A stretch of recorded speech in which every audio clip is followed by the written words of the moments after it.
Hey guys, so today I just want to go over some of my biggest announcements that I'm most excited for from E3 2019 now that it's all kind of wrapped up, at least in terms of the press conferences. So, the first game that I was really kind of excited for because I honestly didn't expect it, maybe I just have been out of the loop of a lot of pre E3 game announcements, but Dragon Ball Z Kakarot, I thought was just it looks really interesting to me. I'm excited to see a more narrative driven game from the Dragon Ball universe, but I mean they've had that especially recently with some of their own stories and everything, but this feels like more of maybe an RPG kind of experience than a strictly fighting game experience, which to me, I think that's interesting. It looks like there's a lot of new things, new ideas, or old ideas coming back into the game, and I'm just really excited to see how it plays out. Apparently, it comes out early 2020, so that'll be cool. Next, we have Borderlands 3, which was not newly announced. It had actually been announced before, obviously, but here they actually showed off a lot of new content, just a lot more stuff that we haven't really seen before. At least I haven't seen before. So, obviously, here we gotta look at some of the new heroes. I've seen some, they showed off some actual gameplay of these guys. At least what I saw was some gameplay of the first hero or Vault Hunter they just showed off with the mech. And that just it looks really awesome to me. And what can I say? It's more Borderlands. I'm just really happy to see it and to see more information on the game. And I've loved the first two Borderlands games, and what can I say again? Ever since the second one finished, I've been waiting to see where they're gonna go with the third one, and it's just great to have all this information that they've recently released. And on top of that, they also, of course, announced and I believe released already the newest piece of DLC for Borderlands 2, which should be kind of connecting the story from Borderlands 2 into Borderlands 3, and it focuses on Lilith. I haven't played it yet. Again, I believe it's out already, but I haven't played it yet. I haven't actually personally stepped into Borderlands 2 for a few months now, but it's awesome, and I can't wait. And that's coming out. That's one of the few games I believe that's coming out later this year. And here, one of probably my most highly anticipated games that was announced during E3 this year was actually leaked slightly before E3, so I'm not really counting that because I don't know that we had any information on it really. But obviously, it's Elden Ring, and it's of course written. The story is constructed by Miyazaki and George R.R. Martin, who's of course known for Game of Thrones. Now, I didn't really expect exactly a Game of Thrones game. That had been the rumors for a while because it was George R.R. Martin. I was having a hard time figuring out how that would work, but I'm really excited for it. I kind of personally get a bit of a Lord of the Rings vibe from it, but I haven't heard anybody else mention that at all. So maybe it's just me. But again, obviously, I do think this fits like the theme and look, the style of the Dark Souls franchise, and having George R. R. Martin alongside Miyazaki, I think is just going to be really incredible, and I really can't wait to see what it looks like and how it plays when they go or when it comes out. Obviously, I kind of I'm hoping that they keep some of the style, some of the gameplay style from Sekiro, but really try to mix that in with Dark Souls, customization and everything. But of course, I still believe and hope that they would do their own thing, a new thing. And one thing that wasn't uh, really a game announcement that I'm actually extremely surprised for, or I'm surprisingly excited for. For me, I wasn't expecting to be surprised about a console announcement, but was Project Scarlet.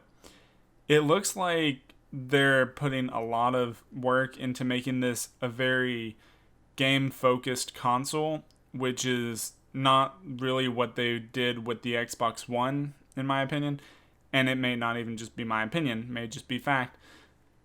And I'm glad that they seem to be focusing really strongly now on the video games instead of trying to do a lot of different things like movies, television, streaming services like that, music, all that sort of stuff. I have like a smart TV, a PS4, a computer, a laptop, a phone. I have all these other things that can be used for that, and I want video game consoles to be.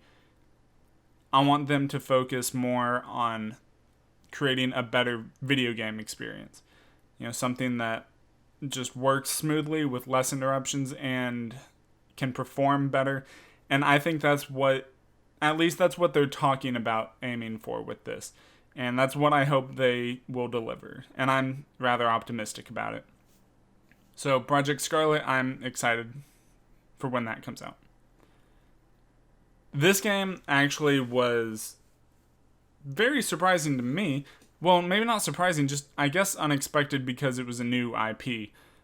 It has my curiosity, very much so, because it doesn't really tell you anything too much about it. This is Ghostwire Tokyo, and it's very mysterious, and it looks kind of dark, and it's hard for me to really put into words, but I'm just very intrigued by it all. It almost, to me, looks like we might be... My first thoughts were that it looks like, okay, so Thanos snapped his fingers, and then this is what Ronan went to do after his family died.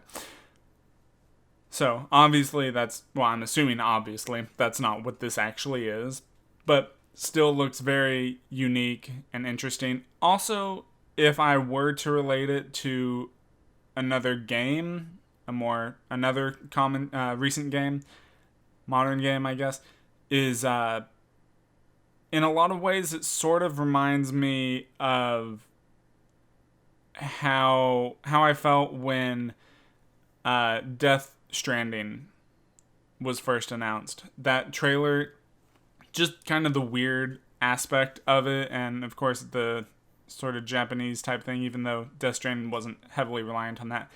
And mainly it's just kind of the weird, very mysterious vibe that I'm getting.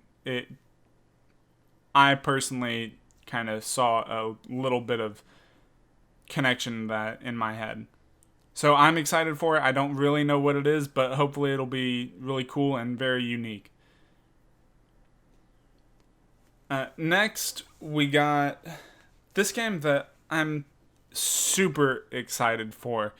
I was probably the most hyped after seeing this trailer because it's from Arcane Leon, and I freaking love Dishonored and Dishonored 2. I feel really bad, well, personally because I missed out so far on playing Death of the Outsider, but it was just that came out at a time that I didn't really have money to spend. I didn't have time to spend on that, and I don't know, but I hope to get around it soon because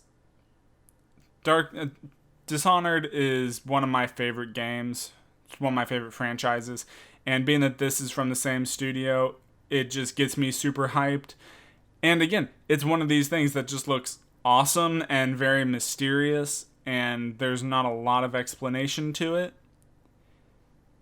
And I just think it's going to be awesome. And again, I love the kind of Quentin Tarantino vibe they give off. It's just everything about what I'm seeing here looks amazing and gets me more and more hyped. So, this game, I don't remember if they announced a release era, like a release time, like a period that that's looking at. But whenever, I think it's going to be great. And again, it's one of the games that I'm most hyped for, if not the game that I'm most hyped for. Deathloop. And here, actually, I was not really expecting this. I don't know what I was expecting, honestly. But as soon as I saw the start of this trailer, I almost immediately thought to myself, this is a new Dishonored game. Or not Dishonored. This is a new... We were just talking about that. This is a new Watch Dogs game. And I am really happy to see a new Watch Dogs game. Because I loved the first one. It wasn't what a lot of people wanted or thought it was going to be. It was... I didn't have super unrealistic expectations. At least I think what other people thought was... I think other people had unrealistic expectations for the original Watch Dogs. I think it delivered on what it promised and what it looked like. The second one obviously did an even better job of that, but it was kind of different too. It was a little less structured, I think, in my experience. But, and I still like that. And I think they've made progress since the first one. And just seeing the more open world style of this one and you obviously have a much wider range of choice, of freedom of what you can do. Like, their biggest selling point right now seems to be you can recruit anyone and everyone in the game world to your cause, and everybody is basically a playable character. I think that's pretty cool, and it seems very... What's the word I'm looking for? It seems very ambitious. And it can be a good thing if they deliver, but it can also be a really bad thing. It can be a really slippery thing if they can't fully deliver on how they promise. Which, I'm staying optimistic. I think it's going to be awesome.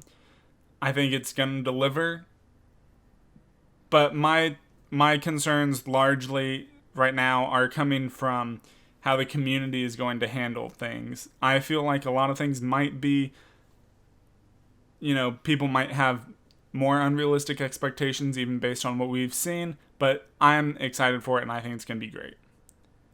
Now, for this one, this is Gods and Monsters. They really didn't give much information, at least that I saw. However, it's, the same people who did Assassin's Creed. It's, I believe, Ubisoft Montreal, I think. And it looks really cool. It looks very pretty. It looks a lot like Breath of the Wild, which I've heard it compared to. And I don't really know how it's going to play exactly, but it looks cool, and I trust the Assassin's Creed developers. I think they've made great strides recently in the past few years with just Assassin's Creed itself. And I can't wait to see what they do with this game and how they deliver. And as you can see, it comes out February 25th, 2020. Now, honestly, for this game, for Avengers, I have been super, super skeptical about it, to say the least, since they've announced it, because it feels like it's been a couple years at least, and we haven't really seen anything from it until now. So I was getting really nervous that it was going to get stuck in development hell and then just never be released, which I was going to be super disappointed about because it sounded really cool. And seeing it here, I think they are totally on track to deliver. It looks like a really great experience. Assuming a lot of what we're seeing here is gameplay. Obviously some of it looks like cinematics too, but there are definitely parts that look a lot like actual gameplay, and I think that is very exciting because it looks very smooth and weighty. Like that, flying around like that as Iron Man looks nice, running around, as you briefly saw as the Hulk. all this stuff, it looks like you will really be able to feel like the Avengers in a weightier, kind of control experience. It doesn't feel like what a lot of superhero games have tended to feel like to me, where you kind of mash buttons and beat up enemies using kind of what feel like very flimsy controls. Now, this feels like you actually are controlling the real body of. It looks like you're controlling the body of the Avengers and are actually, becoming them and fighting these bad guys as them. And I'm not saying it, I don't think I'm saying it quite the way I want to, but I think I'm very relieved after seeing this trailer, after seeing the gameplay trailer, or cinematic trailer and whatever. I'm really happy we've seen something real and solid from this. And it's got a good cast. Obviously, it's got Troy Baker and Nolan North, both very good voice actors. They've been in a lot of games. They definitely have a lot of experience. And there are some others too that I feel like I've heard of, but I can't off the top of my head place them right now or name them. But I think from what we've seen in the trailers, what we've heard, it all looks like it's going to be very well handled, and I'm really excited to see it. I can't wait to get my hands on it when it finally does launch, which I can't remember. Oh, they did set a release date. I think it's May next year. Anyway, it's about to come up here. And yeah, that's my list of big E3 announcements that I'm personally super excited for. There were a few that I didn't really want to mention, but anyways, that was E3 this year, and I'm super pumped about it. And I think it was a good show. So can't wait to see it. Let me know what you guys think, what you guys thought of E3 2019, and let me know what games you're looking most forward to.